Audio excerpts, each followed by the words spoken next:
All right, that's 5 after. Plus, just a reminder to everybody that it is being recorded anyway, and it'll be posted at our website at mvft.info for anybody interested in looking after, or if you're talking with somebody and they're interested in checking it out, it will be there.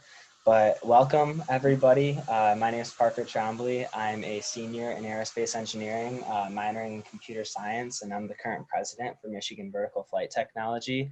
And we're excited to have this today. So we're still a pretty new team.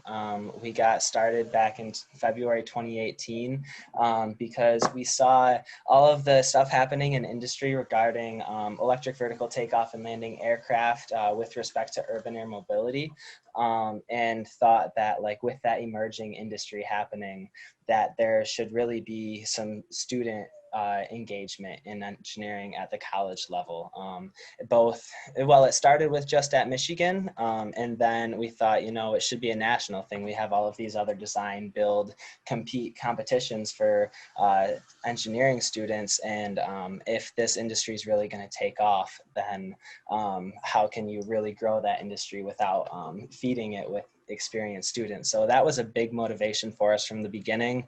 And so the past couple of years, we haven't had a competition. So we've been mainly exploring different eVTOL aircraft designs and building some prototypes on our own, while also trying to develop a competition on the side.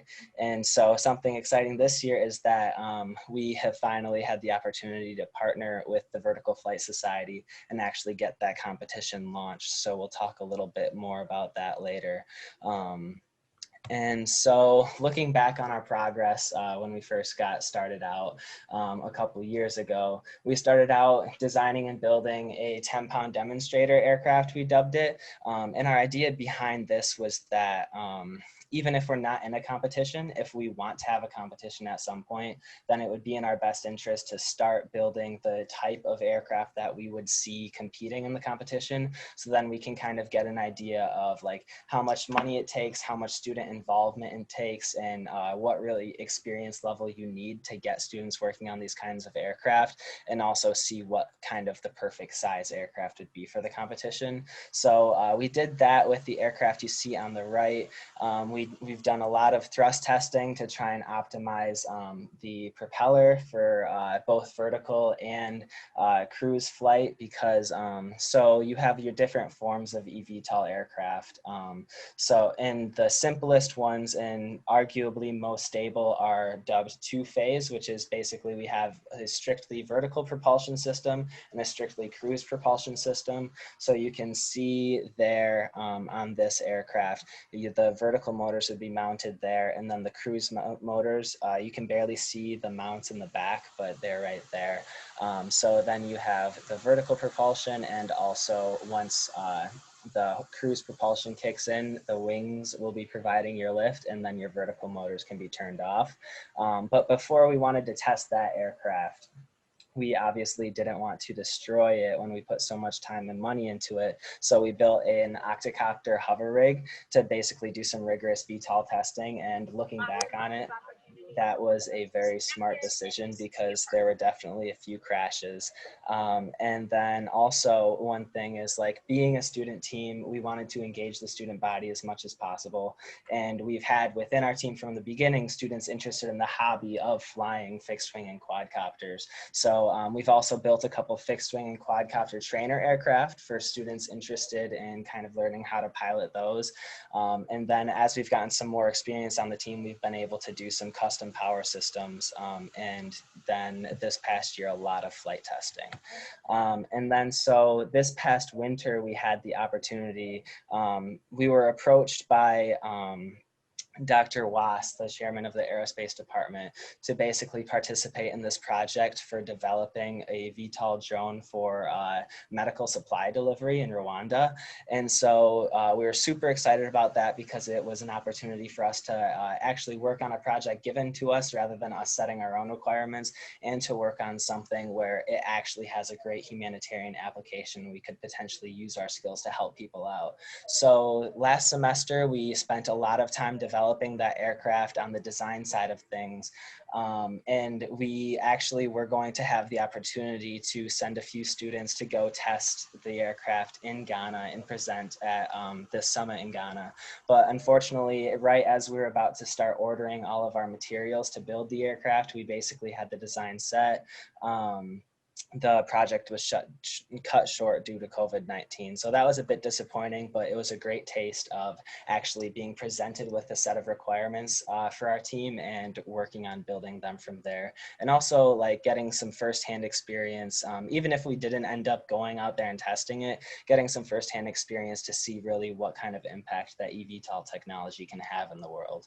And so then this is just a short compilation video of some of the testing we've done over the past year. This was the 2019-2020 school year mainly.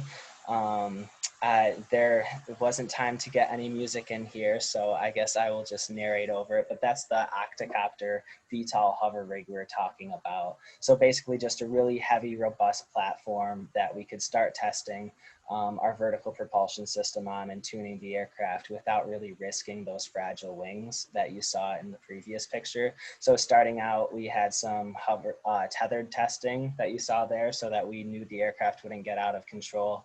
This is the M-Air netted testing facility on North Campus, which is really nice to be able to test in a safe space. You can see now we got the tethers off and also have that ping pong table there to entertain in between when we're fixing things. And then we also bought this little RC aircraft to start getting some pilot training for fixed wing aircraft for those that would be interested, because once we do build our competition aircraft, we'll need to have student pilots to fly it at competition. So that's another aspect of the team that we're really excited about. Here's a little quadcopter we built from scratch. A big part of eVTOL aircraft are the opportunity to implement autonomous aspects. So that quadcopter is a great smaller platform where we can start, we can use the full autopilot that we'll be using on the actual aircraft, but on a much smaller, safer platform. And start testing some of those autonomous waypoint capabilities. And then it's also, since it's smaller and cheaper, it's also another opportunity for students to get some quadcopter pilot training, which you see here. There's some servo testing, some laser cutting for manufacturing, some water jetting for manufacturing, some aluminum 6061, that was for the vertical motor mounts. Which was super fun. And then this was, we took the wing off and you'll see some metal bars there with sandboxes at the end in the middle. And that's to simulate the moment of inertia of the wing so that we can still be tuning the aircraft without actually having the wings on and risk destroying it. So rain, sleet, or snow, we'll be working. You can see here out in the cold, making some avionics adjustments. And then this is a little later on. You can see that in the beginning, it was far from being properly tuned. You see those extreme vibrations. But then through a bunch of different testing, trial and error, I see on this computer that there is a little bit of lag there, which is frustrating. But we did end up getting it tuned pretty well and flying pretty steadily. So then that's a good way to kind of look at the progress that we've seen. And also have that experience and understand what it's like for the future, for the competition aircraft this year. So hopefully we will be able to be a very competitive team.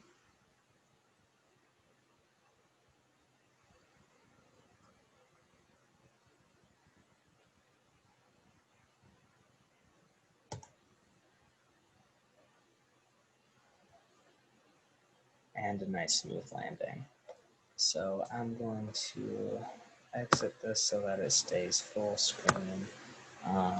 So then moving on from there, I will hand it over to Pedro to talk about our avionics sub-team. Thanks, Parker. Hi, everyone. I'm Pedro. I'm going to be the avionics sub-team lead this semester, or this year. The previous lead was Cameron, so I'm hoping that he'll help me out a lot. So avionics was responsible mainly for the control systems of the aircraft, so like the electronics more or less, and as well as the autopilot. We're using ArduPilot for firmware for the flight controller to help it fly autonomously, as well as modifying the flight code this year so that it can transition from quadcopter flight to cruise control or to cruise flight more effectively. So avionics sources all the hardware for the mission. So like I said, the flight controller, as well as some of the servos and other electronics.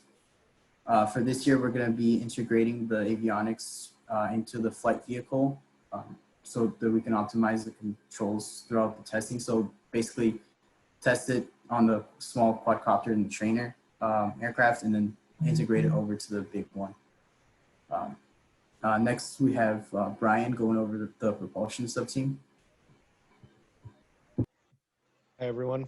My name is Brian Sandor. I'm the propulsion subteam lead this year. Basically, the propulsion team is mainly in charge of selecting and testing the motors we use for both the cruise and vertical takeoff stages of flight. It involves we do a lot of CAD. We had to design some new thrust testing rigs. You can see our old one on the top left there, where we tested our first motors for the 10-pound demonstrator. And then on the right is what we designed last semester to start testing for the Ghana project. However, because of COVID, we got cut short and never actually got to fully build that design. So we'll likely be tweaking that this semester to modify it for the scale we're building this semester.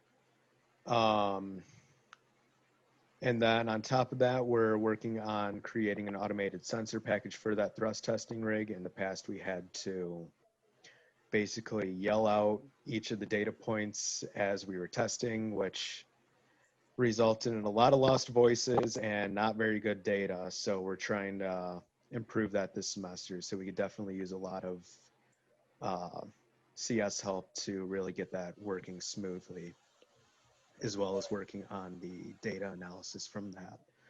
And finally, one of our main purposes is actually determining the power draw of the aircraft so we can send it to the power sub team to size the batteries for the aircraft, which leads straight into Cole.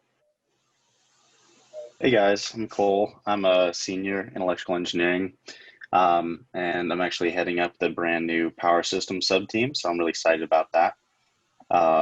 Last semester and before that, we worked really closely with the propulsion sub team, and we'll still be doing some of that, but now we have our own branch to have a little bit of our own room to work, and we can sort everything out a little better. Basically, our purpose is to create a battery pack that will best suit the aircraft that the structures and propulsion team come up with. So like Brian said, we'll be receiving measurements and specifications from them, taking that and seeing what we can do with it to maximize the efficiency of the aircraft. For this competition that's just been instated, it'll be our first time participating in, we are limited to off-the-shelf battery packs, but we're thinking that we'll still probably on the side design our own and see if we can beat that off-the-shelf pack and have something in the future that could make our aircraft better than others. And then possibly in the future, that competition will also include battery packs that are created by the team. So that'd be really cool. And yeah, like I said, we're looking for new members because we're a brand new sub team. Awesome. And Kian is going to head up the structures next. Hi guys, I'm Kian. I'm a senior in mechanical engineering, and I'm the mechanical lead for the structures sub-team. Alex Kukos is the aerodynamic lead, so I'll be talking about his parts as well. He's a grad student in aerospace. So the structures sub-team is responsible for the physical structure of the aircraft, which is mostly custom. So we select airfoils, do design for aerodynamics, and do analysis with CFD in order to make the plane as efficient as possible in cruise flight. We also do structural design and analysis, so FEA, CAD, stuff like that. And we also have to design for manufacturing so that we can build in the time allotted to us. We also do the mechanical design of moving parts on the aircraft, which is kind of specific to the design challenge at hand. So, for example, the stowable vertical motors and the folding wings were necessary for the Ghana aircraft, which had to fold the wings in order to not hit any trees or other obstacles when dropping the payload. And also the stowable vertical motors was for maximizing efficiency in cruise flight, because having those structures folded out really causes a lot of drag on the aircraft.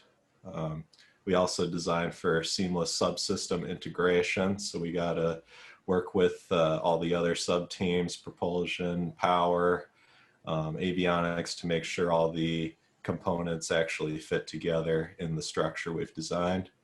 And we also do a lot with material selection for structural components. So working with wood, metals, and composites to make sure that our aircraft can withstand the forces on it. And I'm going to pass it off to Emily for operations. Hi, everyone. I'm the operations lead for this year. The operation team works with communicating with our sponsors as well as maintaining relationships with them. And we also work with the College of Engineering and different groups within Michigan to help fund the team and what we're working on.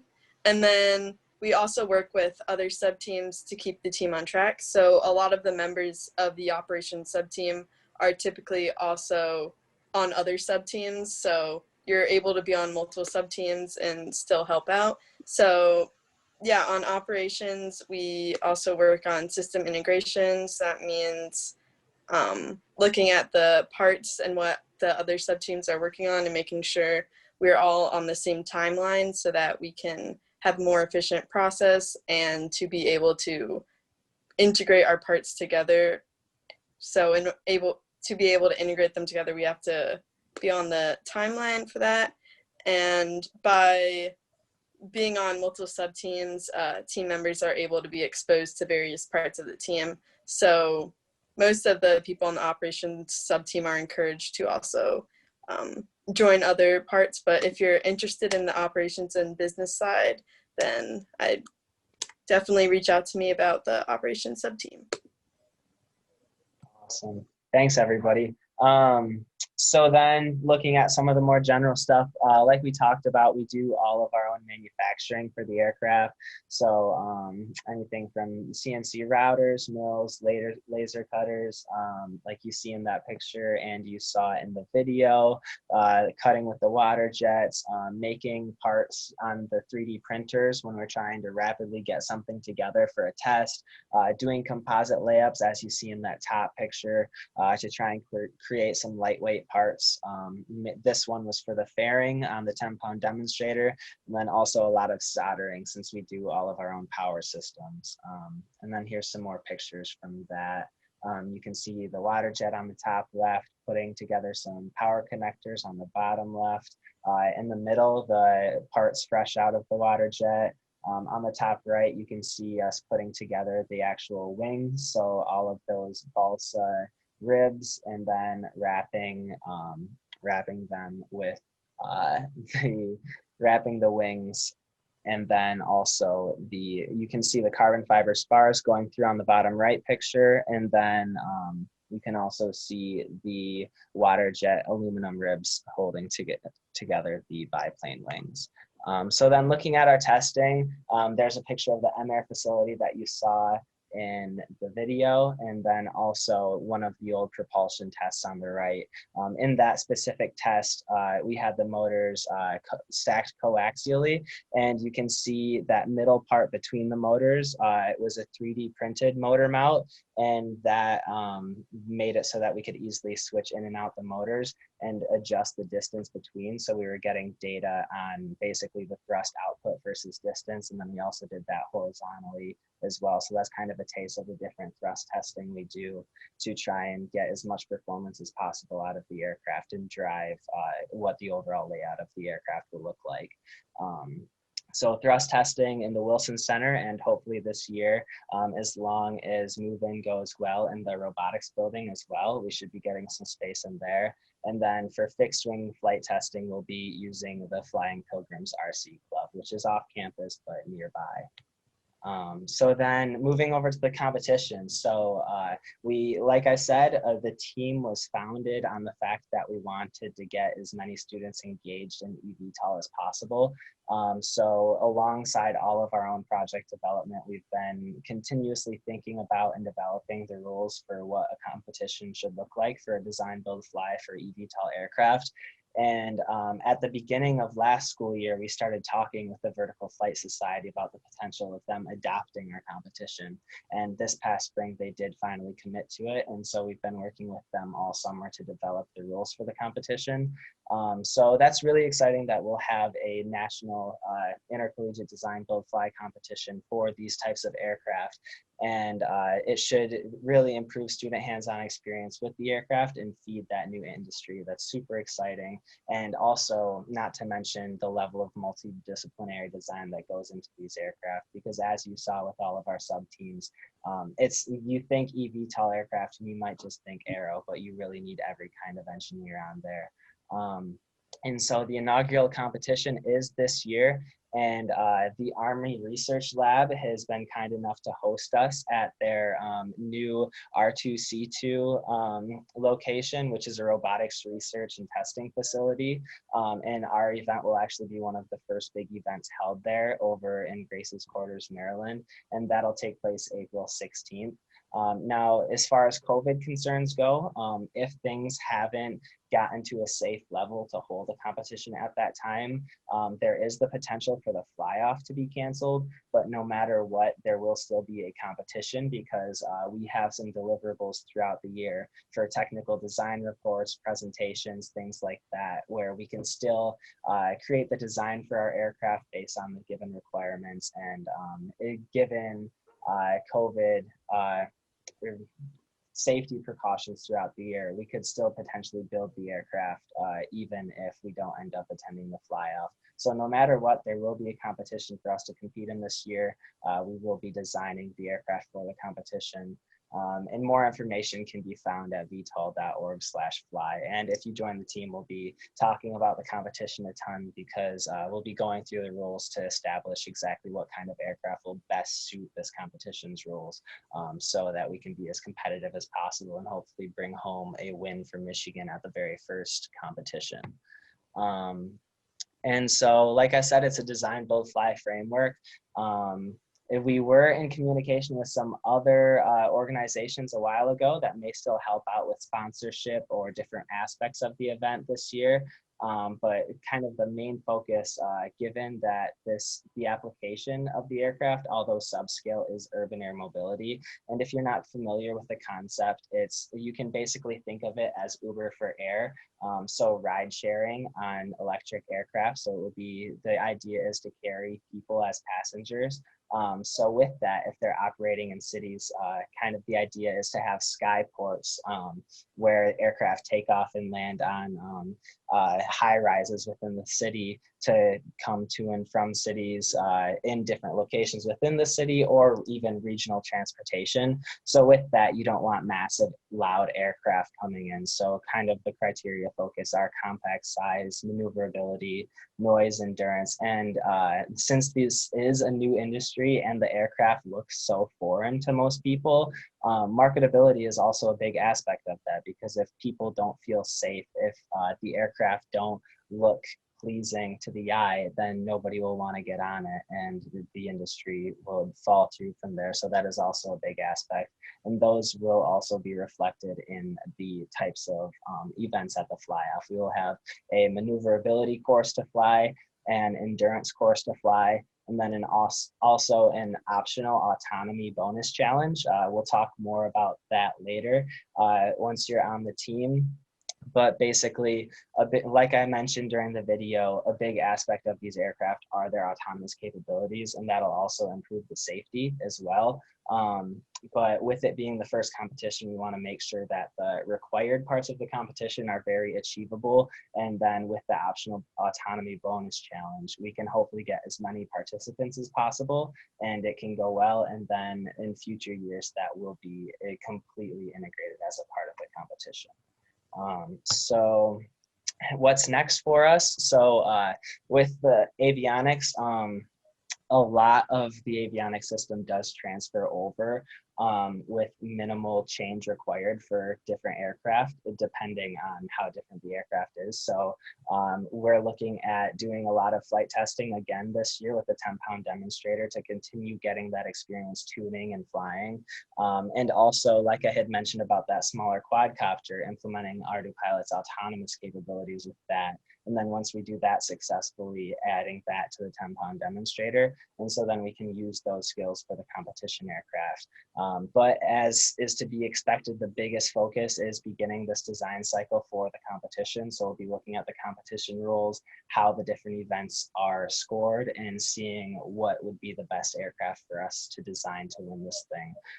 And some exciting aspects are that we will be having 3 main design reviews. Now, this is not a requirement of the competition. This is something we are doing for our team, and those will take place in October, December, and March. And those will have some exciting industry and academia representatives there to help judge our design and give us feedback. I know some names nothing is completely concrete yet, but some names that have been mentioned are people from Lockheed, Boeing, General Electric, and I'm sure several others. And then as long as everything goes smoothly and hopefully we are able to crack down on coronavirus, we will be bringing home a Michigan victory in April after the fly-off. So thank you guys. I hope this was some good information about the team. If unfortunately, since we weren't at Festival, we couldn't get a good email list together to send out follow-up emails after this. So if you are interested, please either you can send something in the Zoom chat to let us know your email if you want us to follow up with you, or you can contact us directly at mvft.leads@umich.edu. With any follow-up questions. And of course, like I said, this will be recorded and posted on our website at mvft.info. Like I said, this is a multidisciplinary design project, and it may sound complex, but we all started somewhere. So anyone from freshmen to seniors are welcome, and of course of any major. As long as you're interested in the team, we are happy to accept anybody. And so I will close with that there and open it up for any questions if anybody has anything. And I'll give it a couple minutes. Yeah, Parker, this is Chris. I had a question. I was looking over the competition guide, and it specified that there's a maximum of 10 people on a team. Yeah, so that schools to have multiple teams. Is that how we're going to navigate that requirement? So that I brought up that concern last week at a recent meeting. It looks like they just haven't adjusted it on their website yet. But that was mainly carried over from their previous design competition, and that rule will no longer be in effect. There's no cap on the number of members you can have on a team. Good question, though. Great, thanks. Yeah. Awesome that you looked at the rules.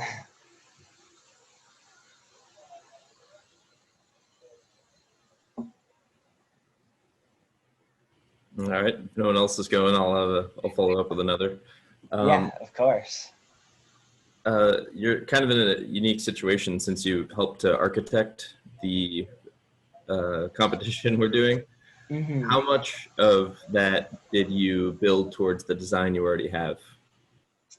That's a really cool question. So like I said, with eVTOL, there's a lot of different ways for approaching it. Like we went with the 2-phase, but there's also tilt wings, tilt rotors, tail sitters, things like that. So with the competition rules, we tried focusing as much as possible on what kind of aircraft would we be looking at in an urban air mobility scenario, and then how can we implement those factors in a subscale student design competition without making it overly complex.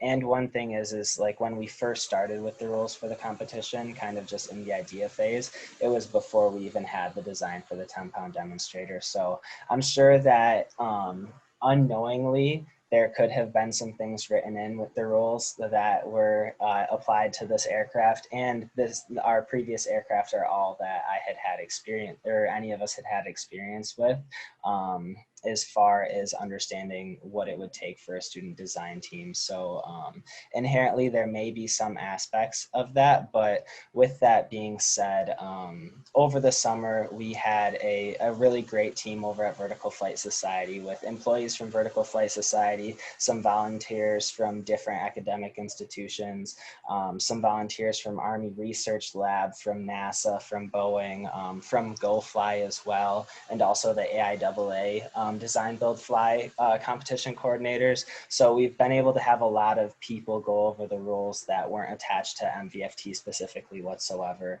And actually, an interesting part that I'll mention about the rules is that one thing they did change from when we had handed them over our first draft of the rules is that rather than in, like, for example, the endurance challenge, you're basically flying a loop continuously is what we propose. So you'd take off vertically, transition, and then stay in cruise until you're basically out of battery with some reserve, and then vertically land.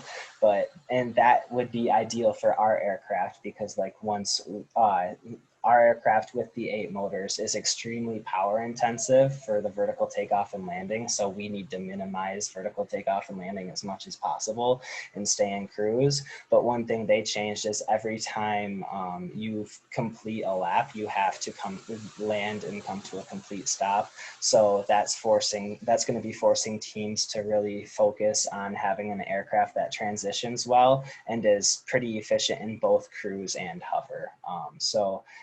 There may be some things that favor our aircraft, but with changes like that, I'm hoping that it'll be a pretty different challenge. Okay, great. I wanted to make sure we were still doing trade studies from scratch and not just assuming we were building off the old one, because that's good experience for us to have. Oh, for sure. Yeah, I definitely, when we learned a lot about that old aircraft, and I'm sure all of the members could speak to this, that we don't like and would want to change anyway. I see Brian smiling. Like I mentioned, the hover phase is so power intensive with those 8 little motors. So we'll definitely be diving 8 right motors into was ridiculous. It was awful. That was a bit of a wreck. Yeah, Definitely hard to design the power system around that. Yep. So we'll be diving right into like fresh trade studies for this new aircraft for the competition. Okay, awesome. Yeah. And feel free to keep them coming if nobody else is asking. Chris, I've got a question for you. Is your last name actually Youngblood? Yeah, it sure is. That's All right. cool. I saw you in class earlier today. I just had to know. That's a cool name. Also, I'd like to mention before people start taking off, I'm not cutting off questions by any means. So I forgot to mention that our meetings are, as of now, Sundays at 4 p.m. and Thursdays at 7 p.m. With new members being added. If we start seeing a lot of conflicts, we can send out a new one is good and see what works best for everybody collectively. But that's the plan for now. And also with the COVID concerns, at least for now, as long as we can, we'll be mainly meeting virtually. And then as we need to, and as we get deeper into design, we can start meeting as sub teams and things like that. But we definitely will be trying to be as COVID conscious as possible as a design team while still getting our work done. So communication is going to be key.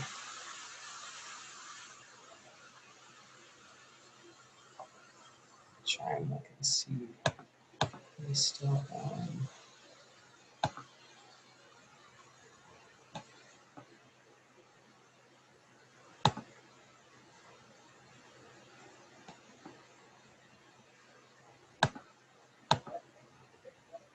All right.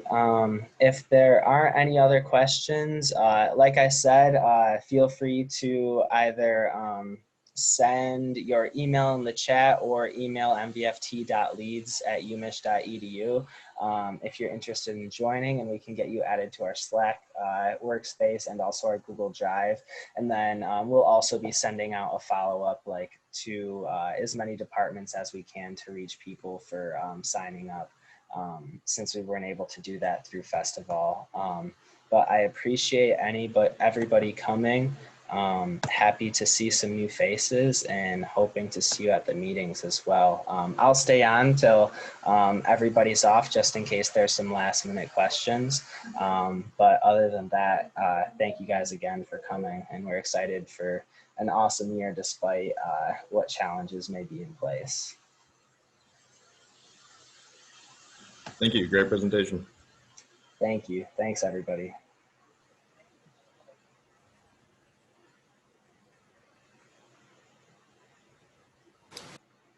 Well done, guys. See you at the next meeting. Yeah. Thanks, guys. Everyone. See you soon, Cam. See you guys. See you guys later. See you guys.